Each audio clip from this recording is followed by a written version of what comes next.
ಅಖಿಲ ಭಾರತ ಕೃಷಿ ಕೂಲಿಕಾರರ ಹಾಗೂ ಗ್ರಾಮೀಣ ಕಾರ್ಮಿಕರ ಸಂಘಟನೆ ಎಐಎಡಬ್ಲ್ಯೂಯುನ 11ನೇ ಅಖಿಲ ಭಾರತ ಸಮ್ಮೇಳನವನ್ನು 2027ರ ಫೆಬ್ರವರಿಯಲ್ಲಿ ಬೆಂಗಳೂರಿನಲ್ಲಿ ಯಶಸ್ವಿಯಾಗಿ ನಡೆಸಲು ಸಿದ್ಧತೆಗಳು ಆರಂಭಗೊಂಡಿವೆ. ಇದರ ಭಾಗವಾಗಿ ಸಮ್ಮೇಳನದ ಸ್ವಾಗತ ಸಮಿತಿ ರಚನಾ ಸಭೆಯು ಆಗಸ್ಟ್ 22, 2026ರಂದು ಬೆಂಗಳೂರಿನ ಕಬ್ಬನ್ ಪಾರ್ಕಿನ ಸಚಿವಾಲಯ ನೌಕರರ ಸಭಾಂಗಣದಲ್ಲಿ ನಡೆಯಿತು. ನಮ್ಮ ಸಮಾಜದ ಅತಿದೊಡ್ಡ ವಿಭಾಗವಾಗಿರುವ ಗ್ರಾಮೀಣ ಶ್ರಮಜೀವಿಗಳ ಈ ರಾಷ್ಟ್ರಮಟ್ಟದ ಸಮ್ಮೇಳನವನ್ನು ಬೆಂಗಳೂರಿನಲ್ಲಿ ಆಯೋಜಿಸಲು ಕರ್ನಾಟಕದ ಜನಚಳವಳಿಗಳು ಮತ್ತು ಸಾಂಸ್ಕೃತಿಕ ರಾಯಭಾರಿಗಳು ಒಗ್ಗೂಡಿ ತೀರ್ಮಾನಿಸಿರುವುದು ಈ ಸಭೆಯ ವಿಶೇಷತೆಯಾಗಿತ್ತು. ಈ ಒಂದು ಸಮ್ಮೇಳನದಲ್ಲಿ ಕೃಷಿ ಕೂಲಿಕಾರರ ಬಾಧಿಸುವಂತಕ್ಕಂಥ ಪ್ರಶ್ನೆಗಳಾದಂಥ ನಿವೇಶನ, ಭೂಮಿ, ಕುಡಿಯುವ ನೀರು ಮತ್ತು ಅವರ ಶೌಚಾಲಯ ಇನ್ನಿತರ ಸಮಸ್ಯೆಗಳಿಗೆ ಸಂಬಂಧಪಟ್ಟಂಥ ಹೋರಾಟಗಳನ್ನು ರೂಪಿಸುವಂತಕ್ಕಂಥ ಹಿನ್ನೆಲೆಯಲ್ಲಿ ಈ ಒಂದು ಸಮ್ಮೇಳನ ನಡೀತಿದೆ. ಈ ಸಮ್ಮೇಳನ ಸುಮಾರು 800 ಜನ ಅಖಿಲ ಭಾರತ ಮಟ್ಟದ ವಿವಿಧ ರಾಜ್ಯದಿಂದ ಮುಖಂಡರುಗಳೇನಪ್ಪ ಪಾಲ್ಗೊಳ್ತಾರೆ.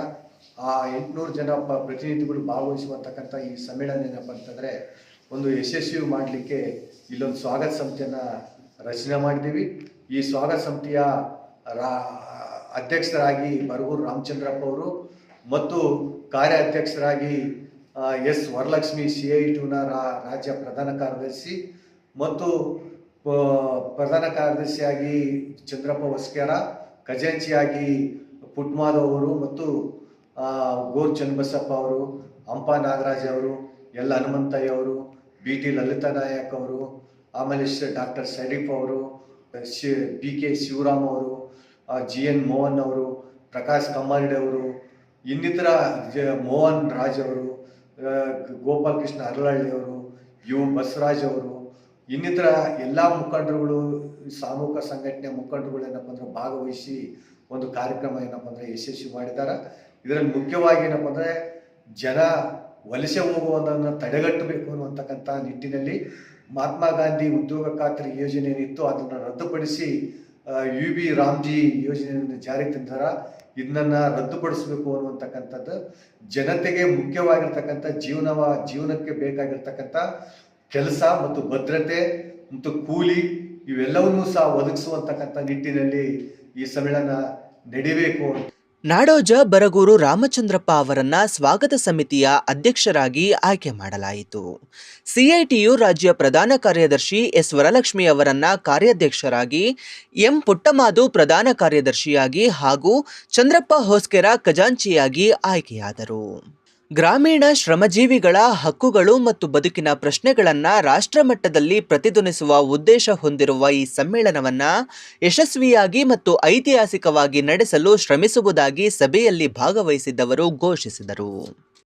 ಈ ಸಭೆ ನಮಗೆ ವಿಶೇಷವಾದ ಜವಾಬ್ದಾರಿಯನ್ನ ವಹಿಸಿದೆ. 2 ಕಾರಣಕ್ಕಾಗಿ ಈ ಸಭೆ ಬಹಳ ಮುಖ್ಯ ಅಂತ ನಾನು ಅಂದ್ಕೊಂಡಿದ್ದೇನೆ. ಇಲ್ಲಿ ಸೇರಿರೋ ಜನ ನೋಡಿದರೆ ಇದು ಅಖಿಲ ಕರ್ನಾಟಕ ಕೃಷಿ ಕೌಲುಕಾರರ ಸಮ್ಮೇಳನ ತರ ಇದೆ. ಹಾಗೆ ನೋಡಿದ್ರೆ ಇಲ್ಲಿ ಬಂದಿರೋ ಈ ಸ್ವಾಗತ ಸಮಿತಿ ರಚನಾ ಸಭೆಗೆ ಇಷ್ಟೊಂದು ಜನ ಬಂದಿದ್ದಾರೆ ಅಂತಂದ್ರೆ ರಾಷ್ಟ್ರೀಯ ಸಮ್ಮೇಳನ ಖಂಡಿತ ಯಶಸ್ವಿ ಆಗುತ್ತೆ ಅನ್ನೋದರ ಸಂಕೇತ ಇದೆ ಅಂತ ಭಾವಿಸ್ಕೊಂಡಿದ್ದೇನೆ. ಅದಕ್ಕಾಗಿ ನಿಮ್ಗೆಲ್ರಿಗೂ ಅಭಿನಂದನೆಗಳನ್ನು ಸಲ್ಲಿಸ್ತೇನೆ. 2ನೇದು, ಈ ಸಭೆಯ ಇನ್ನೊಂದು ವಿಶೇಷ, ಅನೇಕ ಇತ್ತೀಚಿನ ಕೆಲವು ವರ್ಷಗಳಲ್ಲಿ ತಪ್ಪಿ ಹೋಗ್ತಾ ಇದ್ದಂತಹ ಒಂದು ಚಾರಿತ್ರಿಕ ಕೊಂಡಿಯನ್ನ ಈ ಸಭೆ ಬೆಸೀತಾ ಇದೆ ಅಂತ ಭಾವಿಸ್ಕೊಂಡಿದೆ. All India Agriculture Workers Union, one of the strongest movement of downtrodden of our society. The next All India Conference of Agriculture Workers Union will be organized here in Bangalore. The delegates from 22 states will be participated and they will discuss the real issues of the agricultural workers in our country. Here the union government continuously neglecting the demands of agricultural and rural workers. Mahatma Gandhi Rural Employment Guarantee Scheme has been deleted from the documents, and they have introduced VBG Ramji. It is not for the downtrodden of the society, it is only for the corporate loot.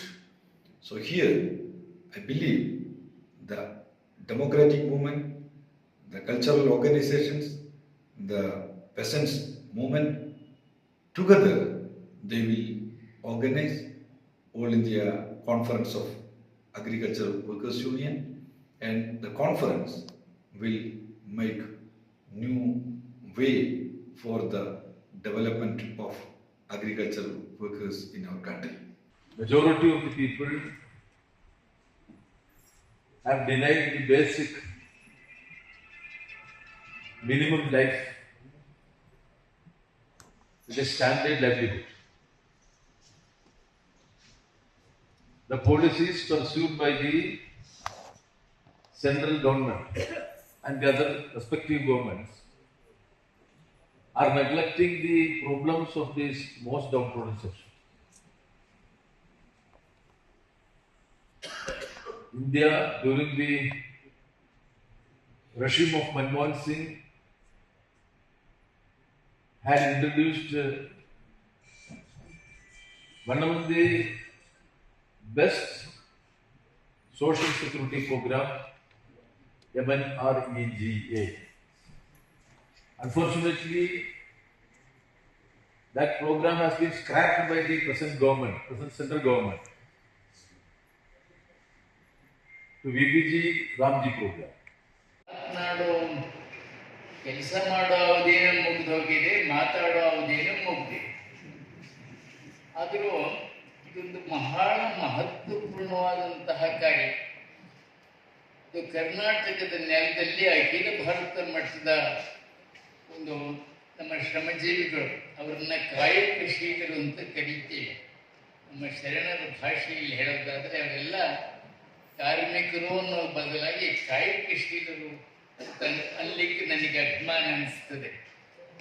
ಅವರ ಒಂದು ದೊಡ್ಡ ಸಮಾವೇಶ ನಡೀತದೆ ಅನ್ನೋದು, ಆ ಸಮಾವೇಶ ಮುಂದಿನ ಎಲ್ಲ ಸಮಾವೇಶಗಳಿಗೆ ನೆನಪಾಗಿ ಇರಬೇಕು ಅಂತ ಅಚ್ಚುಕಟ್ಟಾಗಿ ಕ್ರಮಬದ್ಧವಾಗಿ ಆ ಸಮ್ಮೇಳನ ನಡೆಸಬೇಕು. ಅದನ್ನು ನಡೆಸಲಿಕ್ಕೆ ಬೇಕಾದಂತಹ ಏನು ನಮ್ಮಂಥವ್ರು ಮನೆಯಲ್ಲೇ ಇದ್ದು ಮಾಡಬಹುದಾದಂಥ ಸಹಕಾರ ನಾವು ಮಾಡಲಿಕ್ಕೆ ಸಿದ್ಧ ಇದ್ದೇವೆ.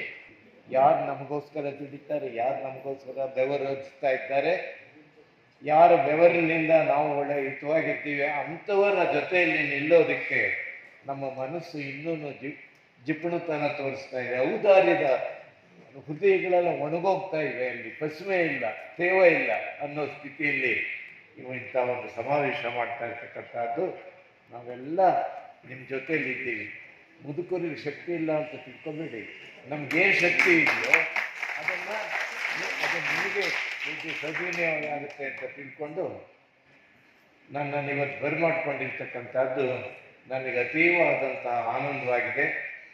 ನಿಮ್ಮ ಜೊತೆಯಲ್ಲಿ ನಾನು ಎಷ್ಟೆಷ್ಟು ಸಾಧ್ಯ ಅಷ್ಟು ಇರೋದಕ್ಕೆ ನಾನು ಸಿದ್ಧನಿದ್ದೇನೆ ಅಂತಕ್ಕಂಥ ಮಾತನ್ನು ಹೇಳುವುದರ ಜೊತೆಗೆ ನಾವೆಲ್ಲ ನೀವು ಅಂತ ಹೇಳುವ ನಾವೆಲ್ಲ ಸೇರಿಕೊಂಡು ಮುಂದಿನ ಫೆಬ್ರವರಿ ತಿಂಗಳಲ್ಲಿ ಬೃಹತ್ ಪ್ರಮಾಣದಲ್ಲಿ ರಾಷ್ಟ್ರೀಯ ಸಮಾವೇಶ ಮಾಡ್ತೀವಲ್ಲ, ಅದು ಯಶಸ್ವಿಯಾಗಲಿ, ದೊಡ್ಡ ಪ್ರಮಾಣದಲ್ಲಾಗಲಿ, ಅರ್ಥಪೂರ್ಣವಾಗಿ ನಡೆಯಲಿ ಅಂತ ನಾನು ಶುಭ ಹಾರೈಸ್ತೀನಿ.